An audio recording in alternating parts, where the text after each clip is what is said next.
И всем здравствуйте, мы находимся на глобальном сервере, и это видео будет про излучину фей скоростные прохождения.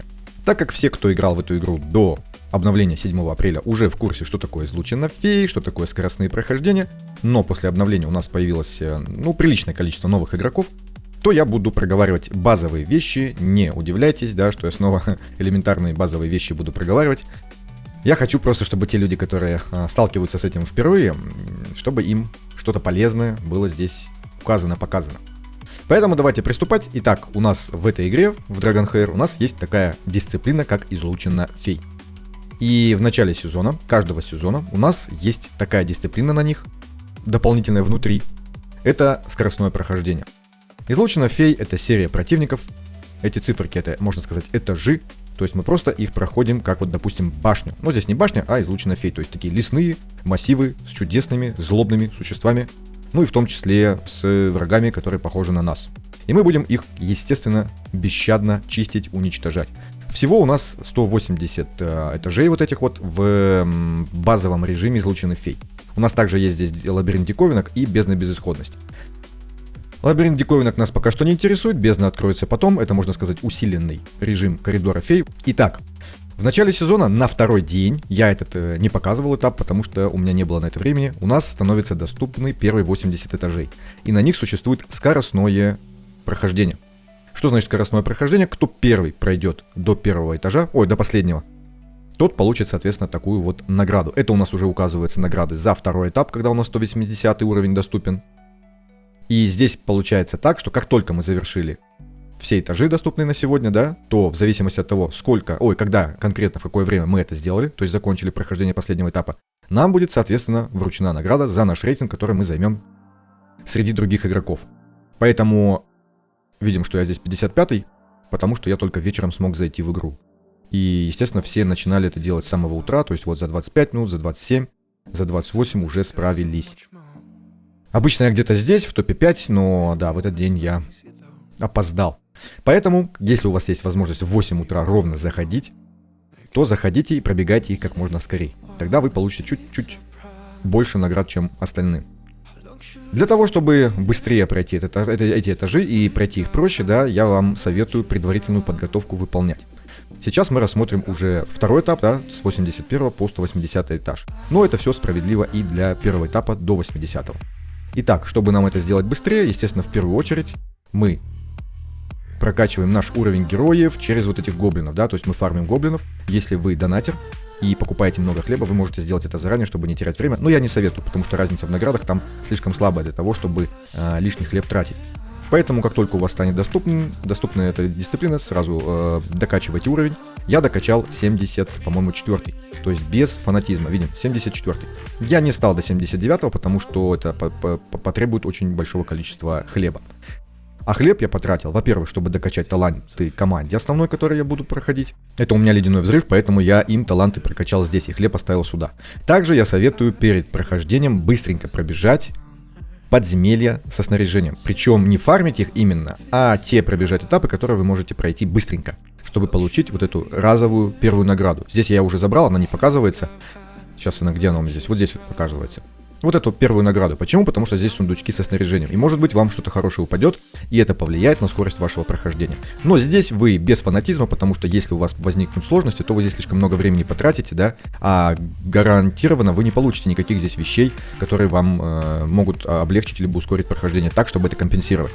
Поэтому не увлекайтесь. Пробегите те, которые сможете. Если у вас останется хлеб, то можете также еще руны сделать. В остальном заберите награды, которые вы получите за скоростное прохождение, вот эти вот, да, которые вот здесь вот у нас были за подземелье, за первый этап, я их уже получил. И зайдите, естественно, прокачайте ваше ядро, то есть связь со стихией. Я этого еще не сделал. У меня будет команда основная на, получается, мороз яд, поэтому точность и сопротивление я в первую очередь прокачиваю им. Но вы смотрите сами. Здесь не торопитесь, может быть, по ходу дела получится так, что вам нужно будет прокачать другую какую-то стихию, связь стихий. Ну и в принципе все. Какие подготовительные здесь этапы могут быть еще? Вроде бы все. Таланты, снаряжение и уровень. Все. Дальше мы уже можем бежать. Почему я советую сначала подкачаться, а потом уже идти сюда? потому что в любом случае вы навряд ли без подкачки пройдете все этажи. Но при этом, если вы не подкачаетесь заранее, то есть перед тем, как сюда заходить, то вы будете проходить более слабым снаряжением, более низкими уровнями, и у вас уйдет больше времени и вызовет больше сложностей при прохождении. То есть вы потеряете больше времени. Сразу подкачайтесь, а потом уже идите сюда. Итак, давайте приступим. Я здесь не тороплюсь, потому что я захожу... Сколько у нас здесь времени? 11:23. Я не тороплюсь, потому что здесь уже... уже топ-22 занят. То есть уже все прошли. Эти тоже сейчас закончат. Поэтому я не тороплюсь. И я буду проходить излучины, стараться такими простыми базовыми командами. В данном случае я считаю, что базовой командой можно считать команду ледяного взрыва. У меня здесь много пробуждений, я их буду сбрасывать, чтобы в том числе новичкам это было полезно. Навряд ли я все этажи пройду именно вот этим составом, и в процессе прохождения мне почти наверняка придется менять состав, то есть каких-то героев. Для тех, кто не в курсе, для тех, кто недавно играет в эту игру, это у нас такая очень сильная команда, это ледяной взрыв. Почему сильная? Потому что, во-первых, у этой команды в стихиях заложены, в зависимости, конечно, от связи стихий, но даже в льде у нас заложены хорошие герои поддержки, я имею в виду Филосию. Филосия и Урион, то есть отличный танк, отличный герой поддержки. Единственное, что здесь лечения нету, поэтому мы добавляем, в зависимости от связи стихий, которая доступна, в данном случае у нас это я. Мы добавляем кого-то еще, кто нам нужен в текущей ситуации. Если лечение, это лечение, если контроль, это контроль. Дополнительные щиты, пожалуйста, либо урон, допустим, да, дополнительный, тоже, пожалуйста. И я советую эту команду, я имею в виду билды и Шину, и Филосию, и, соответственно, Агока, конечно, тоже желательно, собирать на старте вашей игры в эту игру. Извините за тавтологию. Потому что, вот такая связка, она позволяет закрывать почти весь контент. Да, не в топовых, вариантах, но зато наименьшими затратами и плюс наиболее эффективно. И также эта команда используется много где. Поэтому она уже старенькая команда, то есть они вышли очень давно, но до сих пор актуальны. Отличная команда, и поэтому мы будем рассматривать прохождение фей на примере именно этой команды. Я сохранил вот такую команду. Со снаряжением у меня здесь совсем не очень. Такой набор артефактов. Видим, здесь эксклюзивный артефакт Билдель уже есть. Шина на разломе. Ой, Филосия с жилеткой. Здесь у нас сундук и рога для Агока, чтобы точность ему повысить, чтобы он штраф атаки все-таки накидывал. И по снаряжению здесь ничего почти специально не надевалось.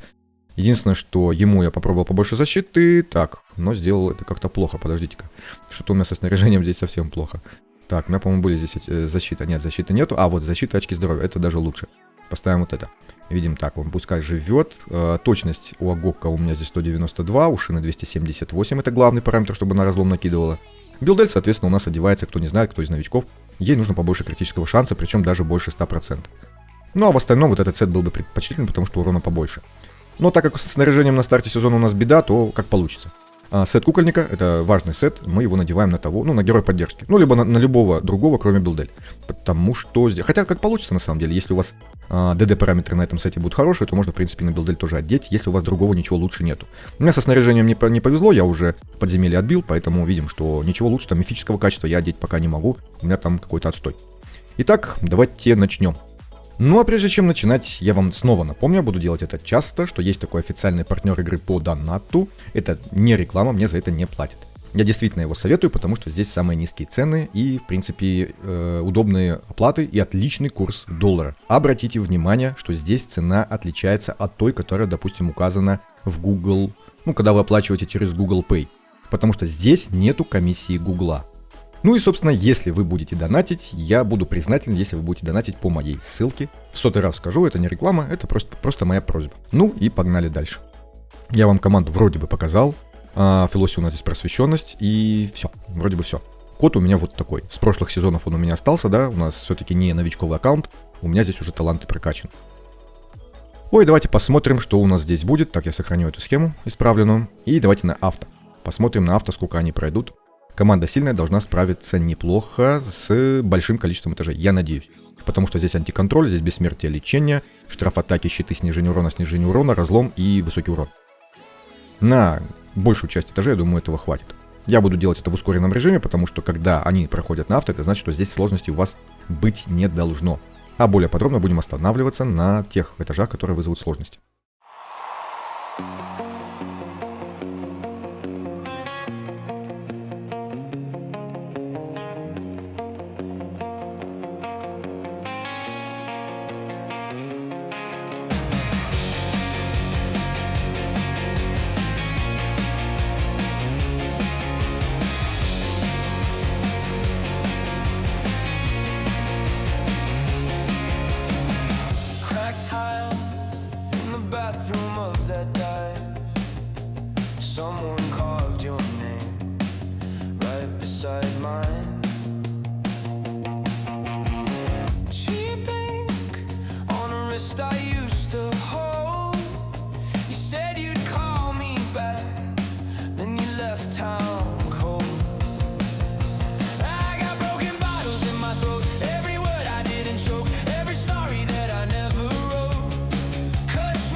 Your coat still hangs on my door. Smells like winter and the week you swore. I'm fine, you lied through your teeth. I kept laughing just to hide my grief. I got broken bottles in my throat, every word I didn't choke, every sorry that I never wrote. Cuts me open when I sing your name. Yeah, these broken bottles in my throat, all the things I couldn't show. Now I spit them on the floor like blame, and it burns the same.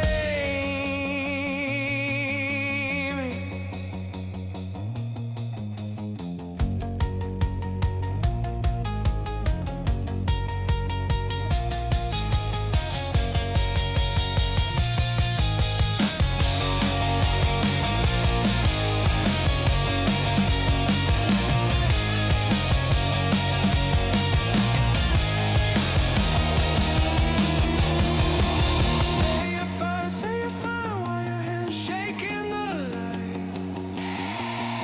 I'm a wreck, you're a landslide, and we both went down that night. I got broken bottles in my throat, every word I didn't choke, every promise that I split in two. Still drips red when I think of you.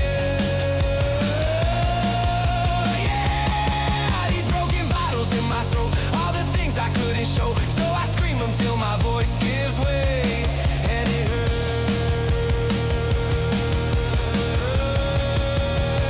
but I like the pain.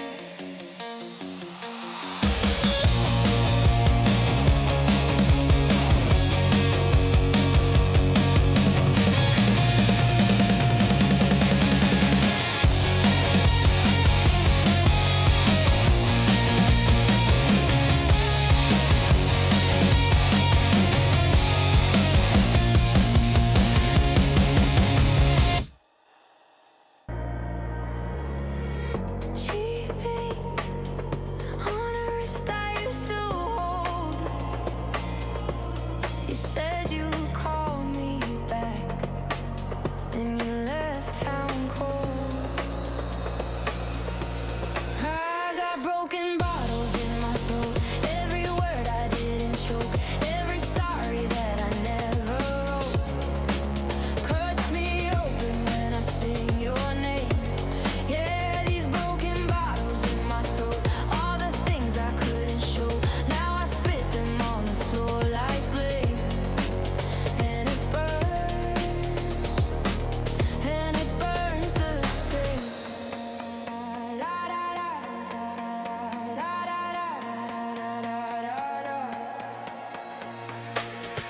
Your coat still hangs on my door. Ну и вот, наконец-таки, спустя сколько там этажей, на 168 этаже у нас появились проблемы. Первые реальные проблемы. Хотя у меня настолько... Ой, вообще не настроенная команда толком, да, и ничего в ней сверхъестественного, в том числе пробуждения, либо героев каких-то супер эксклюзивных нету, да. Но она, как видим, справилась практически со всеми этажами. Почему? Давайте разберем вообще команду тогда. Это для новичков будет информация. Почему у нас здесь сундучок? Есть такой артефакт, ну просто потому, что он, во-первых, увеличивает атаку всем союзным героям, и плюс ко всему увеличивает защиту. То есть мы увеличиваем и урон, и выживаемость. Это замечательно. Почему она на Эурионе, вот на танке? Потому что у нее характеристики защиты, очки здоровья.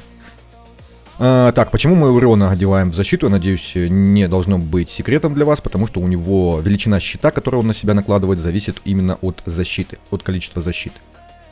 Также у нас Билдель, почему в шанс крит удара одевается, потому что у нее есть такой коэффициент, что она преобразует избыточный шанс крит удара, то есть больше 100%, в критический урон.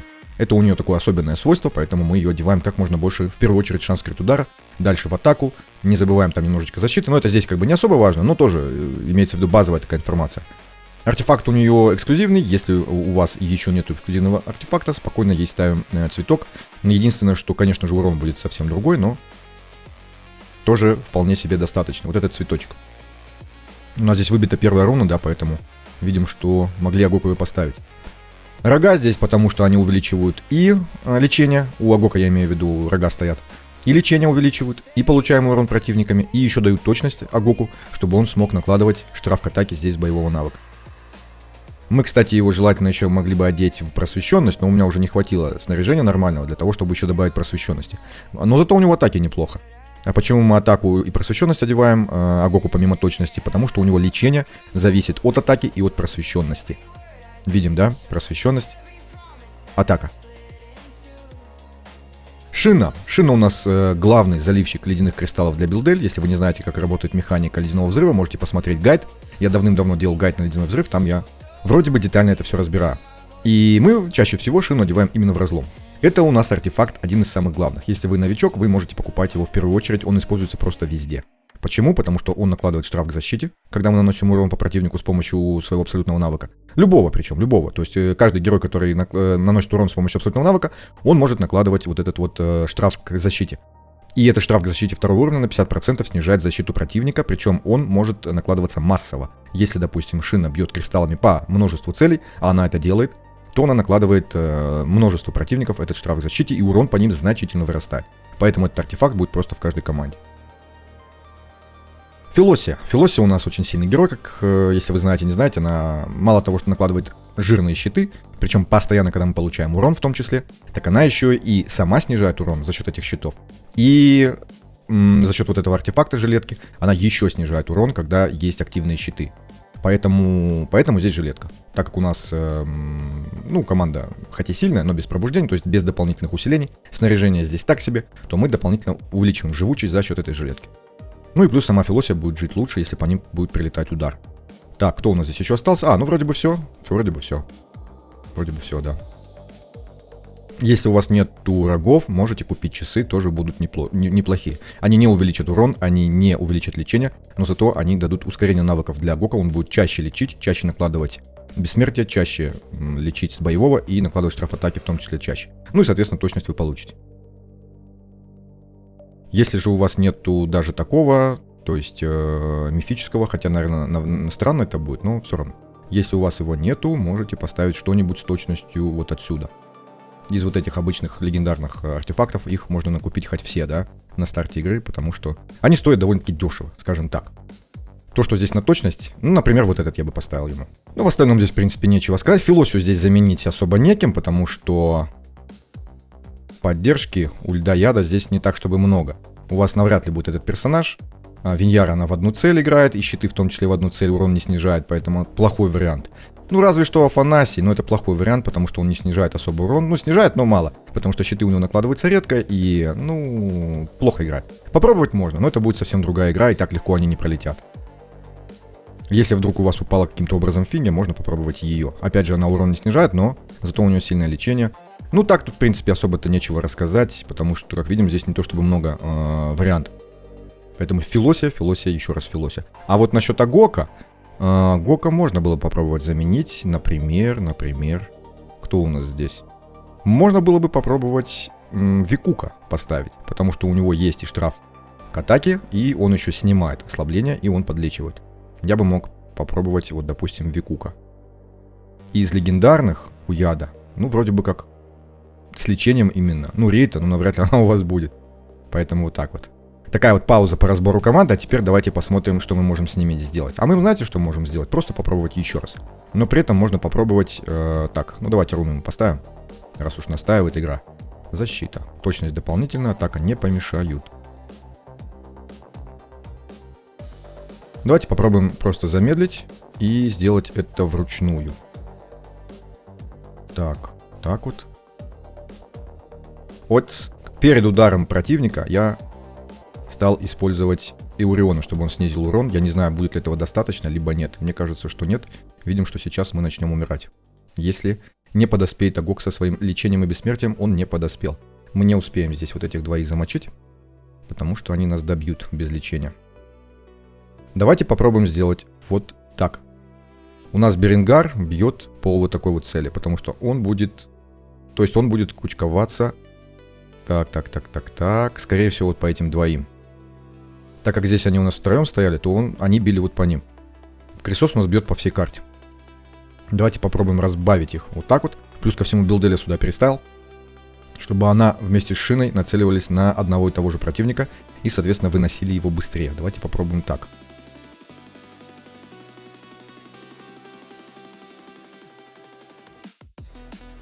Единственное, что жаль, что разлом наложился сюда, и Беренгара вот этого мы сейчас, наверное, так быстренько не пробьем. Я попробую еще урона добавить. И урон дает снижение урона. Правда, по-моему, они не суммируются с Филоси, она, по-моему, там тоже снижает урон.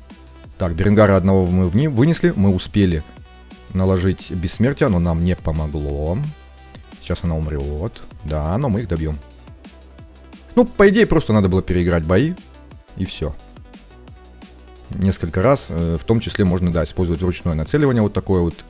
Оно не совсем полное, но хотя бы так. Хотя бы методом перестановки и распределения наших союзников по карте, чтобы удар получали определенные из них. Так, что у нас здесь? Руну мы сохраним. Давайте посмотрим дальше. Вот этот противник, по идее, слабый, то есть они должны легко справиться. На авто.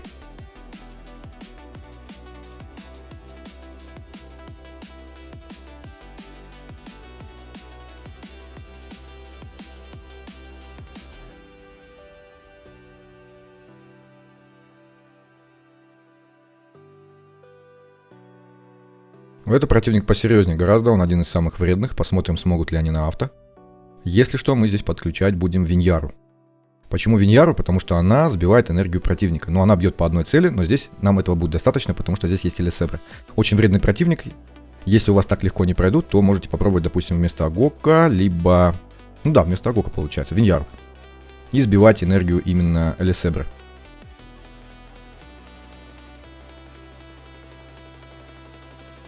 Здесь вроде бы должны справиться без проблем, потому что противник тоже довольно-таки проходной.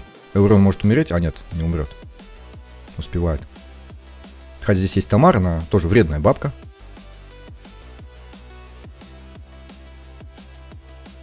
Здесь у нас команда с Сагамирами. Если у вас союзники, то есть ваша команда, состоит и в основном из дальников, у Сагамира, если вы новичок, я вам подскажу, есть вот такой вот механизм, вот такой вот. Врезается во врага с наивысшим показателем атаки. То есть врезается, то он будет на него бежать. Если же наш союзник с наибольшим количеством атаки будет вот так вот замкнут... подождите-ка, у меня же получится. Вот так вот. Если мы замкнем нашего союзника с наибольшей атакой в углу, то Сагамиры не будут использовать вот этот навык. И они просто будут бить ближайшего из нас. Ну, то есть танка. И тогда наш союзник с самой сильной атакой может просто их спокойно расстреливать. Единственное, что здесь есть Митрасия. Она будет тут накладывать много грязных вещей. Но у меня здесь Билдель с самой высокой атакой, она ближник, мы никак ее сюда не замкнем. Поэтому этой ерундой я заниматься не буду. Но имейте в виду, так тоже можно сделать, и тогда этот этап будет проходить легче. Заметно легче. Давайте попробуем без этого, без этой хитрости, посмотрим, что будет происходить. Они сейчас будут замыкать Билдель. Единственное, что Филоси накладывает антиконтроли, поэтому мы можем справиться. Но не факт. Но не факт. Нет, мы справились, причем на авто. Без проблем, урон был с запасом, как видим. Билдель быстренько всех разнесла. Но этот этаж будет повторяться дальше. Но уже с более высокими уровнями у противника. Но, собственно, у нас тоже будет более высокие уровни, поэтому... Думаю, что при наличии хорошей команды, например, вот такой, то проблем быть не должно.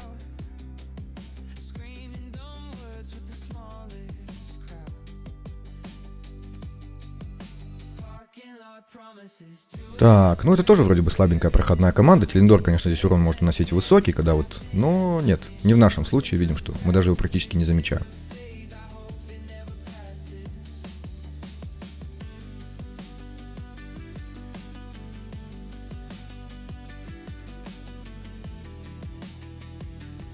Это неприятная команда, наличие двух ульдрагов. Когда мы бьемся с ними вплотную, не очень приятно, но они здесь... Вроде бы... Нет, успели. Все-таки успели снять мою Билдель. Ну и бой просто затянется. Навряд ли мы проиграем. Нет, можем проиграть. Да, мы проиграли. Потому что весь наш урон ушел погулять на тот свет. Ну, давайте распределим наших союзников более вот так вот. Вот так вот уберем Билдель подальше, чтобы ее в цель не захватывал никто. Ну, имеется в виду вот автобоем. Распылим немножко наших союзников. Так. Вот другое дело.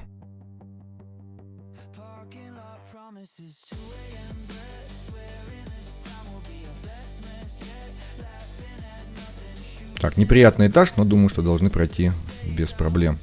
Неприятен он тем, что Бианфрей будет много контроля кидать такого. А, нет, он не успел. Нет, успел. Фихра у нас наносит много урона вместе с бабками вот этими. А бабки причем блокируют наши усиления, снимают их, еще и накладывают оглушение. Поэтому вот проблемы могут быть, да. Да. В данном случае Агок не успевает, точнее не может наложить свое бессмертие и подлечить наших союзников, потому что бабка, она блокирует это усиление, которое он пытается... Я так это понимаю. Давайте мы попробуем вместо точности ему выкрутить сопротивление. Чтобы нам не блокировали наши усиления, которые мы пытаемся наложить. Здесь у меня есть сопротивление. Ну, правда, немного получилось добавить, но что поделать. О, сопротивление побольше. Правда, точности поменьше, но ничего страшного. Атака и лечение тоже сильно просядут. Может быть, не стоит этого делать. Давайте я ставлю вот так. Может быть, этого хватит.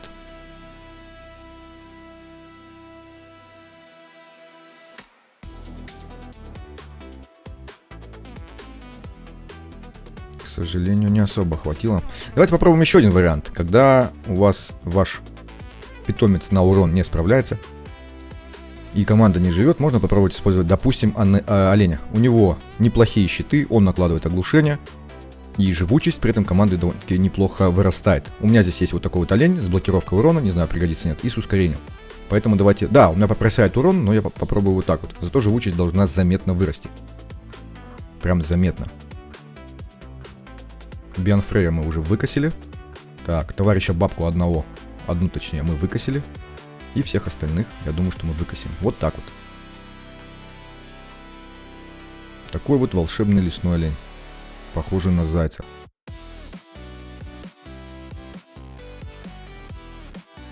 Ну, я оленя даже трогать не буду. То есть оставлю как есть. Оставлю оленя. Последние этажи. Пускай живучесть здесь будет побольше. Этот код, собственно, нам здесь особо и не нужен. Вообще код для урона по площади. Да, он увеличивает там урон по площади. Просто я его поставил из-за того, что у него таланты и характеристики высокие. У нас ледяной взрыв бьет по одной цели в основном, да. И код здесь не особо подходил. Но еще раз скажу, да. Из-за характеристик и из-за талантов я поставил именно кота. Но здесь идеально подходит наш олень. Сияющий длинноухий олень.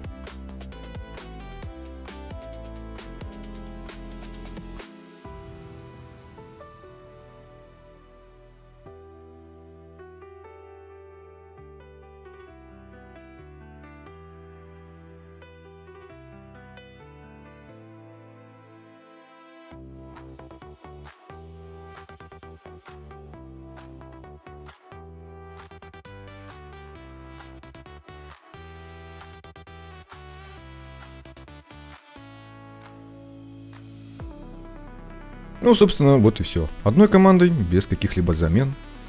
Единственное, что оленя поставили. Его можно было, кстати, поставить сначала самого. Единственное, что в начале, в первые этапы, с оленем вы дольше будете проходить, да, потому что, ну, я имею в виду, что у меня конкретно, у оленя было меньше талантов на урон. И, соответственно, вот этого нету. Может быть, он для шины срабатывал, вот это вот увеличение урона, не знаю, наверное, срабатывало. Ну и, соответственно, атаки больше здесь защиты, таланты, а на олене только живучесть в основном. Немножечко атаки. Поэтому первые этажи, основную часть, вы бы проходили просто дольше. А здесь мы бьемся на скорость. Так что оленя можно потом поставить. Ну а здесь у нас грибная паучья мать. Похоже на ругательство. Но она живет. Ой, с этим всю жизнь. И возможно, что из-за этого она такая злая, раздражительная и агрессивная. Потому что детство было тяжелое. Что ж, это не наша проблема, да. И решать мы ее не будем. Точнее, будем методом исключения. Мы ее исключим из наличия в этом пространстве. Путем множественных ударов ногами и не только. Такая вот у нас подобралась компания. Веселая компания с оленем. С боевым оленем. Вот и 180 этажей пройдено. Я на всякий случай вот так вот сохраню. Пускай будет на будущее, не знаю. Нет, там, конечно, потом снаряжение уже все поменяется. И переодеваться придется.